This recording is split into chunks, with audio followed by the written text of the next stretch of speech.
Hoy vamos a hablar del cáncer de cuello uterino.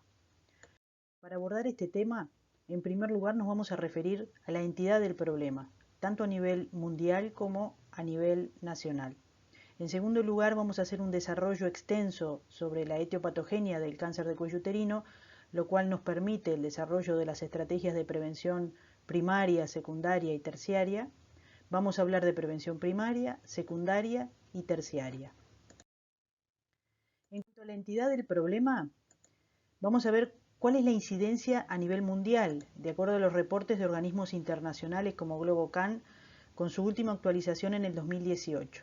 Se trata de cifras que estiman la incidencia a nivel mundial y lo que podemos visualizar en el mapa del mundo es que el cáncer de cuello uterino, su incidencia se ve en espejo con los lugares socioeconómicos y culturalmente más deficitarios del mapa mundial.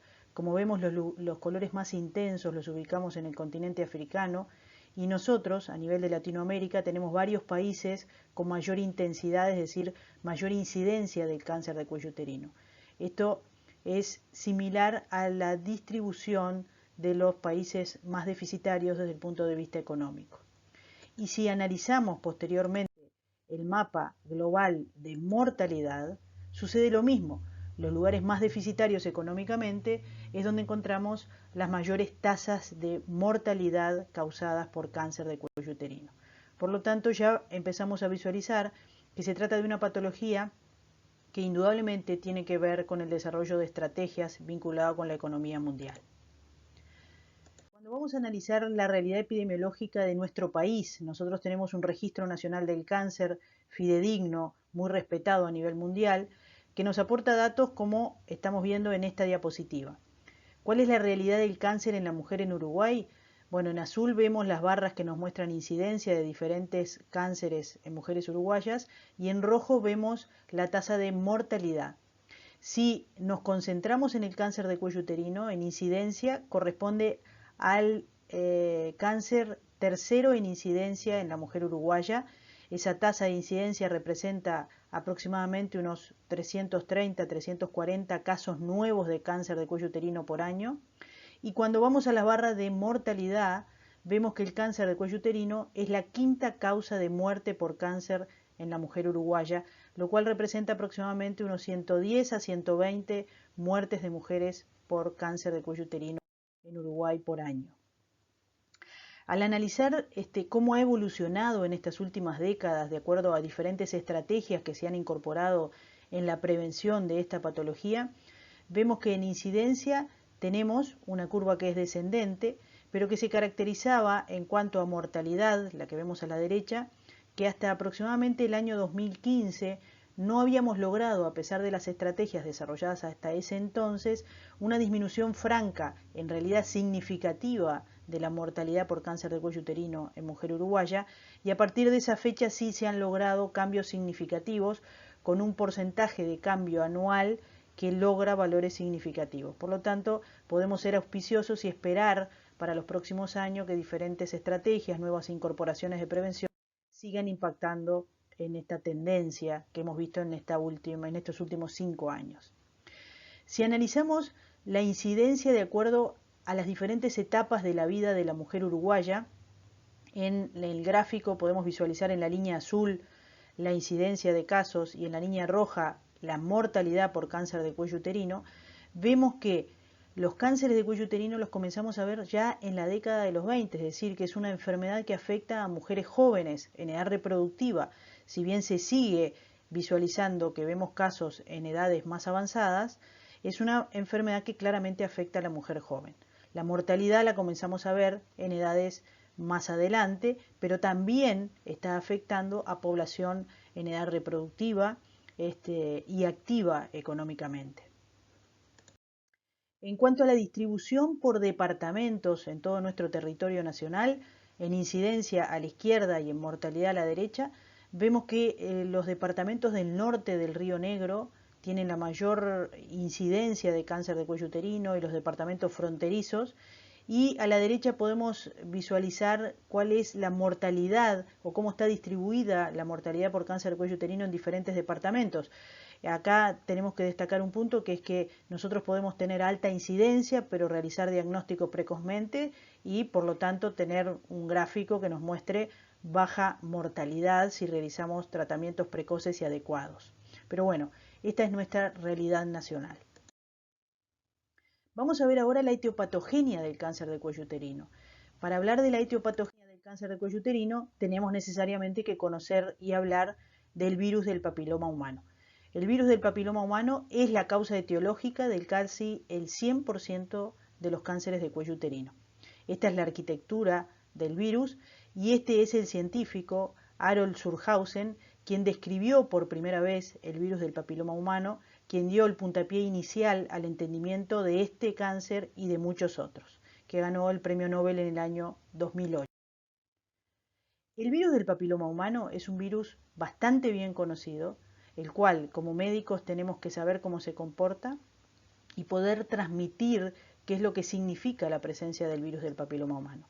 Los virus del papiloma humano son virus ADN que se transmiten muy fácilmente, contacto piel a piel, contacto mucosa a mucosa, y que lo que tiene que ver con los de transmisión sexual específicamente, tenemos que saber que el mantener relaciones sexuales nos expone a altas posibilidades de en algún momento de nuestra vida tener la presencia del virus del papiloma humano en el aparato genital. El 80% de las personas sexualmente activas en algún momento de sus vidas van a tener alguna infección por el HPV. Por lo tanto, es una infección altamente frecuente, diríamos la más frecuente de transmisión sexual, pero también sabemos que la mayoría de las veces se trata de infecciones transitorias que depuraremos y no generarán complicaciones. Tal es así que muchas veces se habla del virus del papiloma humano como parte de la microbiota normal del aparato genital y de otras estructuras del cuerpo humano. Cuando analizamos los cánceres atribuibles o relacionados con la infección por HPV, les pido que se concentren en las dos barras inferiores que globalizan los países más y menos desarrollados. Podemos visualizar en azul cuánto se vincula en carga la infección por virus del HPV a la posibilidad de desarrollar cáncer de cuello uterino. Luego vemos en naranja el cáncer de conducto anal, de vulva y vagina en amarillo, de pene y en gris de cabeza y de cuello. Específicamente, cuando analizamos los diferentes tipos de virus de HPV, debemos recalcar que existen diferentes tipos de HPV. HPV de transmisión sexual se pueden clasificar en virus de alto y de bajo riesgo, de acuerdo a la posibilidad de estar vinculados etiopatogénicamente con el desarrollo de enfermedades malignas. En la barra superior podemos analizar cómo se vincula los diferentes virus de HPV con el desarrollo de cáncer de cuello uterino, y específicamente lo que hacemos aquí es ver cuál de los virus HPV, que son clasificados numerados, ¿sí?, de acuerdo a esa clasificación de alto o de bajo riesgo, son los responsables del desarrollo del cáncer de cuello uterino. En azul podemos ver que el virus del HPV 16 y 18 son los responsables de la mayor parte de los cánceres de cuello uterino. Casi un 70% de esta enfermedad está vinculada con los virus 16 y 18. En el resto de la barra podemos ver la responsabilidad de los virus 31, 33, 45, 52, 58, 6 y 11, y el resto de los virus de HPV de alto y de bajo riesgo es el resto de la barra responsable de la generación del cáncer de cuello uterino. Después también podemos ver que están vinculados con el desarrollo de cáncer en otros sectores del organismo. ¿Cuál es la historia natural de la infección por HPV y el desarrollo del cáncer de cuello uterino? Bueno, acá en este gráfico tenemos varios datos para analizar. En el sector superior vemos un cuello, o está descrito, desde un extremo izquierdo de un cuello uterino normal hasta la posibilidad a derecha de desarrollar cáncer. En ese trayecto o en ese camino podemos discernir o tener diferentes etapas de probables tipos de infecciones por virus de HPV. Las más frecuentes son las infecciones transitorias, donde se produce un aclaramiento, un clearance de la infección mantenido, es decir, nos exponemos y lo eliminamos. Pero en determinadas circunstancias y dependiendo muchas veces del huésped y obviamente de la virulencia y la carga viral, podemos tener infecciones persistentes. La presencia de infección persistente es necesaria para la posibilidad de progresión, pero tenemos que tener en cuenta que aún con infecciones persistentes nosotros podemos eliminarlas, es decir, puede regresar en la evolución. Cuando tenemos una infección persistente, en algunas circunstancias en particular, puede haber una incorporación en el mecanismo de reproducción celular y evolucionar entonces a la distorsión de esa célula en reproducción y con los años evolucionar a la presencia de un cáncer. En la barra inferior del gráfico vemos la evolución o diferentes etapas de la vida, ¿sí? Diferentes rangos etarios. Comenzamos en los 15 y vemos que el otro extremo 45. Y vemos en la línea marcada con azul la incidencia de infecciones por HPV. Claramente podemos visualizar que cuanto más joven la persona, más posibilidades de infección por HPV, es decir, los más susceptibles son los humanos más jóvenes.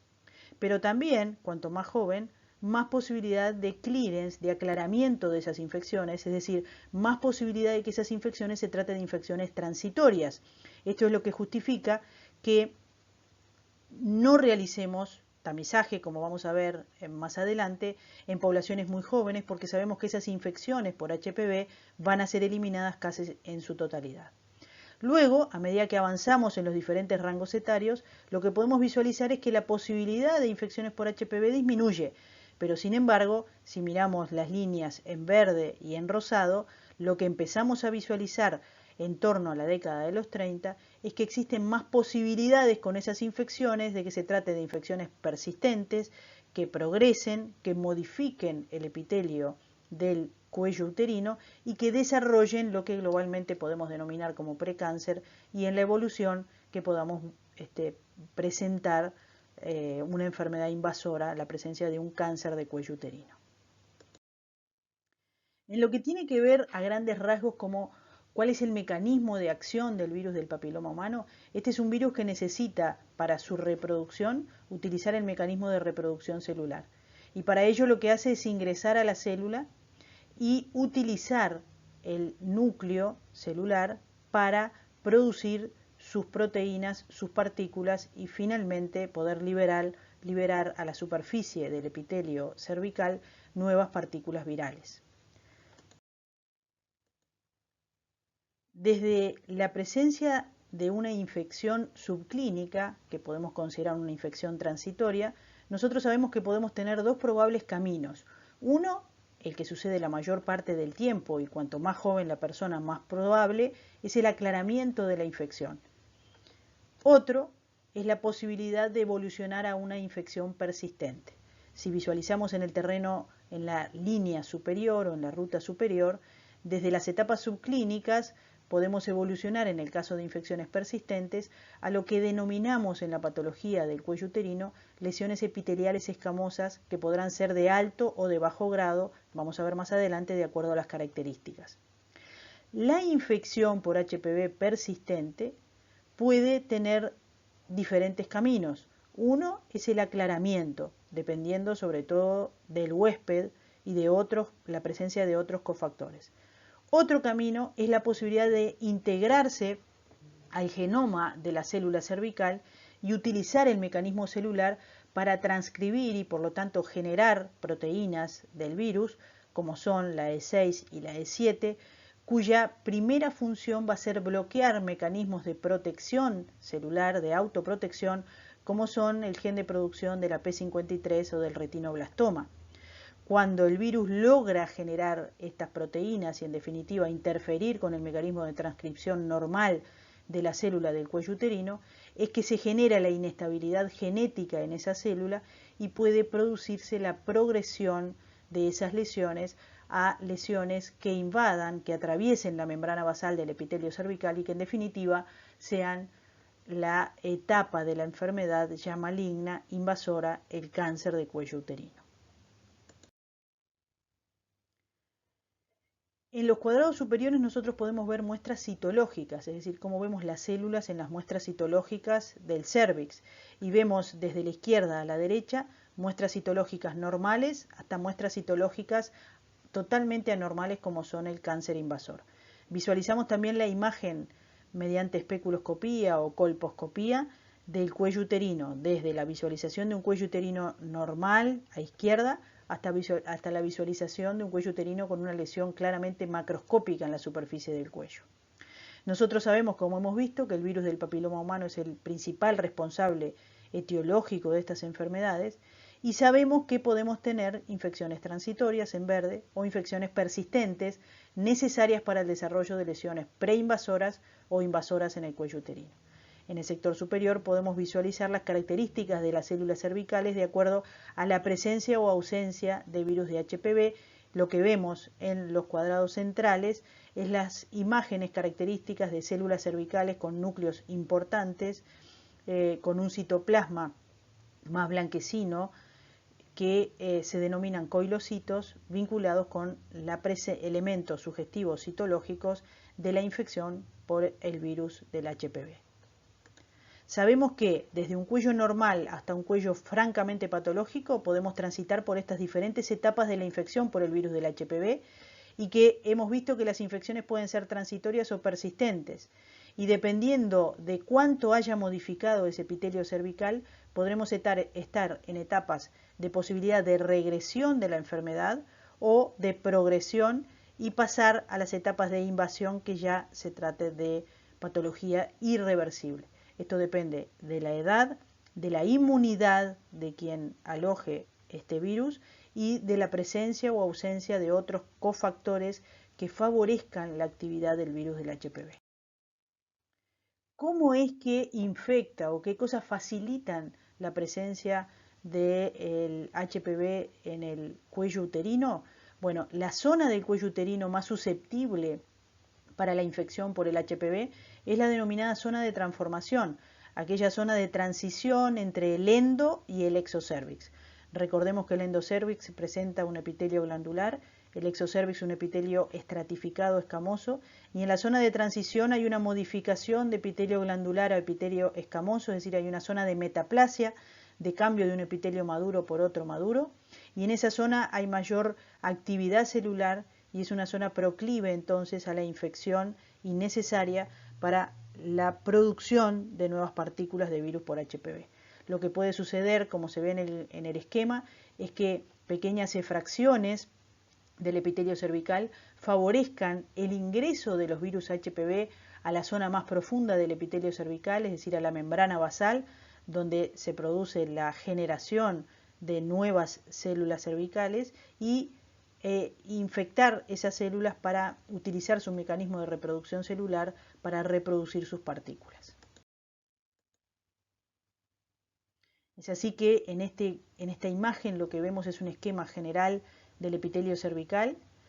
Se esquematiza la rotura superficial del epitelio, la posibilidad de infección viral y del ingreso de esos virus a las células más próximas a la membrana basal del epitelio cervical, la incorporación de ese virus al genoma de esa célula cervical y la utilización del mecanismo de replicación celular para generar las partículas virales y liberarlas nuevamente a la superficie. Esa incorporación en las células cervicales y esa invasión en el espesor de todo el epitelio es lo que nos permite clasificar desde el punto de vista histológico diferentes etapas de la enfermedad previo a la etapa invasora, previo a la posibilidad de pasaje a través de la membrana basal, en lo que denominamos las lesiones escamosas intraepiteliales, es decir, ubicadas dentro del epitelio.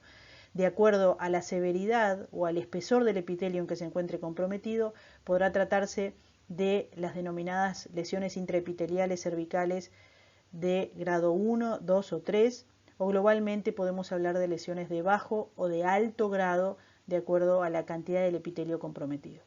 Cuando la enfermedad avance y cuando hay una integración total al epitelio cervical y una rotura o invasión a través de la membrana basal, nos encontramos en las etapas del cáncer invasor. ¿Qué característica particular tiene esta infección que es tan frecuente y que uno debería preguntarse por qué no tenemos inmunidad contra estos virus que son tan frecuentes? Bueno, la exposición o la infección previa por HPV de tipo oncogénico se caracteriza porque no induce una inmunidad contra infecciones subsiguientes. ¿Cuál es la razón de que esto no se genere? Es que hay proteínas virales específicas que generan mecanismos de inmunosupresión, lo cual evitan que generemos anticuerpos naturales para prevenir nuevas infecciones, a diferencia de lo que sucede con otros virus. Por otro lado, la protección generada por la exposición natural es variable y en general es muy baja. ¿Por qué? Porque no hay una liberación de virus hacia el torrente sanguíneo, es decir, no hay viremia y no hay eventos inflamatorios ni muerte celular dentro del epitelio cervical que permitan que se genere una respuesta inflamatoria con generación de anticuerpos y de inmunidad celular. Por lo tanto, las infecciones pueden, y es lo que sucede y lo que vemos en la vida, repetirse durante toda la vida sexual activa. Vamos a ver ahora algunos elementos destacables de la prevención primaria, que es lo que sabemos. ¿Qué es lo que sucede con esta enfermedad? Esta enfermedad le conocemos, como vimos, cuál es la historia natural desde antes de la etapa del cáncer de cuello uterino, lo cual nos permite o nos dio esta ventana de oportunidad de desarrollar estrategias de prevención en diferentes niveles. Podemos desarrollar estrategias de prevención primaria, de prevención secundaria y de prevención terciaria. En lo que tiene que ver con la prevención primaria, como vimos, se trata en definitiva de una enfermedad de transmisión sexual. Por lo tanto, todas las medidas preventivas vinculadas con la prevención de enfermedades de transmisión sexual puede tener impacto, indudablemente, con la prevención del cáncer de cuello uterino, además de otras infecciones. Así que atacar estos factores es importante. Todos los factores de riesgo, es decir, las conductas de riesgo sexuales, son factores de riesgo para el cáncer de cuello uterino.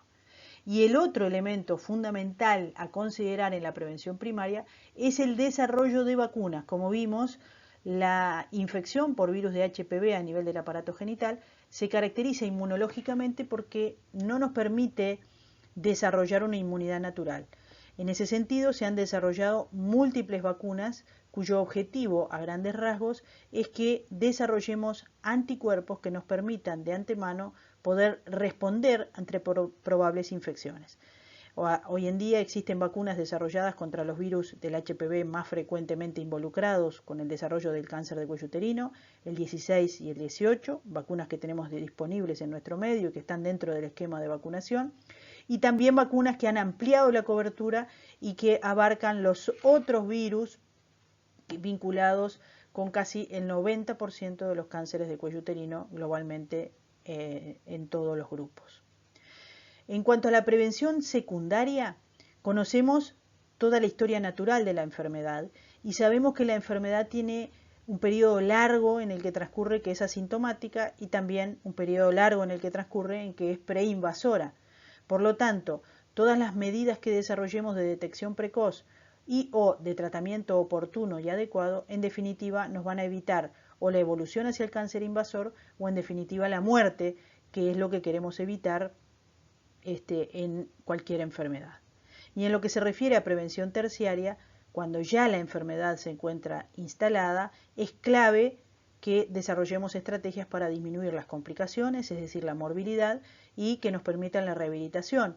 Y para ello lo fundamental es el diagnóstico precoz, por lo tanto esto va de la mano del control médico y el control ginecológico habitual y el examen físico. En cuanto a la prevención secundaria, nosotros tenemos un plan de tamizaje del cáncer de cuello uterino cuyo examen fundamental que tenemos en este plan de tamizaje es la citología cervical o el comúnmente conocido como Papa Nicolau por quien lo describió y por la técnica que describió para realizar la citología cervical.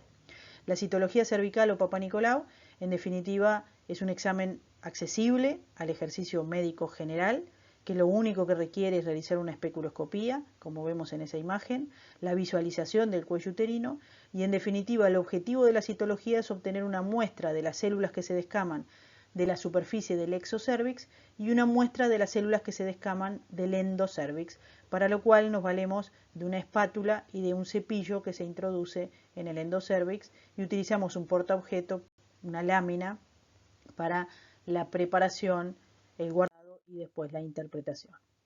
¿Por qué se caracteriza la citología cervical, este test de tamizaje? Bueno, la citología tiene la particularidad de que es un examen que tiene baja sensibilidad, pero tiene alta especificidad. Como técnica de tamizaje, la dificultad es justamente la baja sensibilidad. ¿Cómo subsanamos la baja sensibilidad de esta técnica diagnóstica? Reiterándolas a lo largo de la vida. Por eso está definido como medida de prevención secundaria la realización del test de Papa Nicolau, pero también está definido reiterarlo, es decir, con un test de Papa Nicolau no tenemos la certeza o la seguridad de que efectivamente no haya modificaciones celulares que sugieran la actividad de los HPV. Ahora bien, cuando tenemos alteraciones celulares, cuando se diagnostican mediante el Papa Nicolau alteraciones celulares, sabemos que es una técnica diagnóstica muy específica, es decir, tiene bastante certeza en cuanto a lo que nos sugiere como método diagnóstico. Existen otras medidas de tamizaje que nosotros no las tenemos incorporadas en las prestaciones asistenciales generalizadas en nuestro sistema sanitario nacional, pero que deben conocer, como son la búsqueda de la presencia o ausencia de HPV en el tracto genital, técnicas moleculares más sensibles, es decir, más rendidoras como técnicas de tamizaje, pero menos específicas, porque como vimos la infección por HPV es muy frecuente, pero lo más frecuente es que no existan alteraciones celulares. En cuanto a la guía práctica clínica de tamizaje que está vigente en nuestro país para el cáncer de cuello uterino, esta guía del Ministerio de Salud Pública define una población objetivo, un rango etario que está entre los 21 y 69 años, que la caracteriza como población de bajo riesgo, es decir, está dirigida a mujeres que no presenten factores de riesgo, es decir, que no sean tabaquistas, que no tengan enfermedades que las inmunodepriman, que no tomen medicamentos que inmunodepriman y que no tengan otros factores de riesgo. Y el esquema o la frecuencia que recomienda nuestra Guía Nacional de Tamizaje es 1-1-3, es decir, comenzar a los 21 años, los 2 primeros realizarlos en forma anual, y si esas citologías son normales y no existen factores de riesgo que se hayan incorporados, las citologías pueden diferirse y realizarse cada 3 años. La razón de la frecuencia es, en primer lugar, la reiteración inicial es para aumentar la sensibilidad diagnóstica del método, y posteriormente el espaciarlo, si no existen factores de riesgo, es porque sencillamente no le damos tiempo a la historia natural de la enfermedad para que se desarrolle, es decir, no ganamos nada manteniendo la frecuencia anual en aquellas mujeres que no presenten factores de riesgo. Y si bien no vamos a entrar en todo el desarrollo de la guía de práctica clínica, sepan que esta guía tiene un algoritmo de manejo para el resultado de citología anormal, es decir, los resultados patológicos del resultado del Papa Nicolau nos dirigen en diferentes caminos o diferentes sugerencias, complementando muchas veces los estudios con colposcopía. Eso estará adecuado de acuerdo al momento de la vida en que realicemos la citología, a la presencia de otros factores determinantes y a las posibilidades diagnósticas que Finalmente nos vamos a referir a la prevención terciaria. Como vimos, la prevención terciaria en nuestra enfermedad es una vez la enfermedad instalada, es decir, acá vemos desde un cuello normal hasta un cuello totalmente sustituido con una lesión macroscópica. ¿Cuál es la clave en la prevención terciaria? Indudablemente el diagnóstico precoz. El diagnóstico precoz es la clave para evitar que las mujeres se mueran por cáncer de cuello uterino y para permitirnos realizar tratamientos curativos. El tratamiento oportuno y adecuado, ¿sí? Tenemos que tener personal médico entrenado en el diagnóstico, pero también entrenado en tratamientos de calidad y en la oportunidad adecuada. Y también incorporar en nuestra práctica la conceptualización de la rehabilitación, la reincorporación. Muchas veces se trata de mujeres que en definitiva no se curan de la enfermedad, pero que tienen largos periodos de su vida portadoras de esta enfermedad que se convierte en una enfermedad crónica, por lo tanto tenemos que tener medidas de rehabilitación, de reincorporación y de calidad de vida. Y eso es parte de la prevención terciaria. En la prevención terciaria les decía, el diagnóstico oportuno, precoz, es la clave. ¿Para qué? Para permitirnos curar o mayor sobrevida. A grandes rasgos, el cáncer de cuello uterino, esto es una patología que se refiere al especialista, se puede clasificar en diferentes estadios. El estadio 1 circunscrito al órgano, estadio 2, 3, que aún se circunscribe dentro de la pelvis, o el estadio 4 cuando presenta metástasis. ¿Por qué importa esto? Porque la sobrevida está directamente vinculada con el estadio en que diagnostiquemos la enfermedad. Y estas son las gráficas que tenemos en nuestro país, es decir, que tenemos muy buen sistema terapéutico y de rehabilitación, y cuando diagnosticamos un cáncer de cuello uterino en estadio 1, la sobrevida es de casi el 100%, pero vemos que baja enormemente el pronóstico vital a largo plazo cuando diagnosticamos en estadio 2 o mayor. Para finalizar, quiero realizar una reflexión que me parece muy relevante, porque muchas veces reducimos a conceptos absolutamente biológicos esta enfermedad, y sin embargo es una enfermedad que tiene más que ver con muchos otros factores. Y quiero robar esta reflexión que dice: sería deseable desarrollar estrategias de abordaje de los problemas de salud de la mujer desde una perspectiva más amplia, sin caer en reduccionismos microbiológicos que pueden incrementar las desigualdades y obviar aspectos importantes de los problemas que se quieren solucionar. ¿Qué queremos decir con esto? Que se trata de una enfermedad, como hemos visto desde el principio de esta exposición, que se vincula con muchos otros factores más allá de lo biológico que lo conocemos muy bien. Y esto tiene que ver con el modelo de los determinantes sociales de salud aplicados al cáncer de cuello uterino. Vemos allí en rosado que conocemos el HPV, conocemos muy bien cómo se desarrollan las lesiones premalignas y malignas, sabemos las terapéuticas en las diferentes etapas, pero hay múltiples factores vinculados con colectivos vulnerables que tienen dificultades en el acceso, que sufren de discriminación, que están más expuestos a enfermedades de transmisión sexual, que tienen factores de riesgo como la multiparidad, el tabaquismo, el uso prolongado de anticonceptivos orales, prácticas de riesgo sexual, falta de educación sexual, que se vinculan con otras complicaciones como pueden ser los embarazos no deseados, el desconocimiento de métodos preventivos y la falta en definitiva de acceso, no solo por falta de disponibilidad, sino por falta de conocimiento. Por lo tanto, los determinantes sociales de la salud tienen mucho que ver con el cáncer de cuello uterino y podríamos en la balanza decir que tienen tanto que ver como tiene que ver el HPV. Muchas gracias.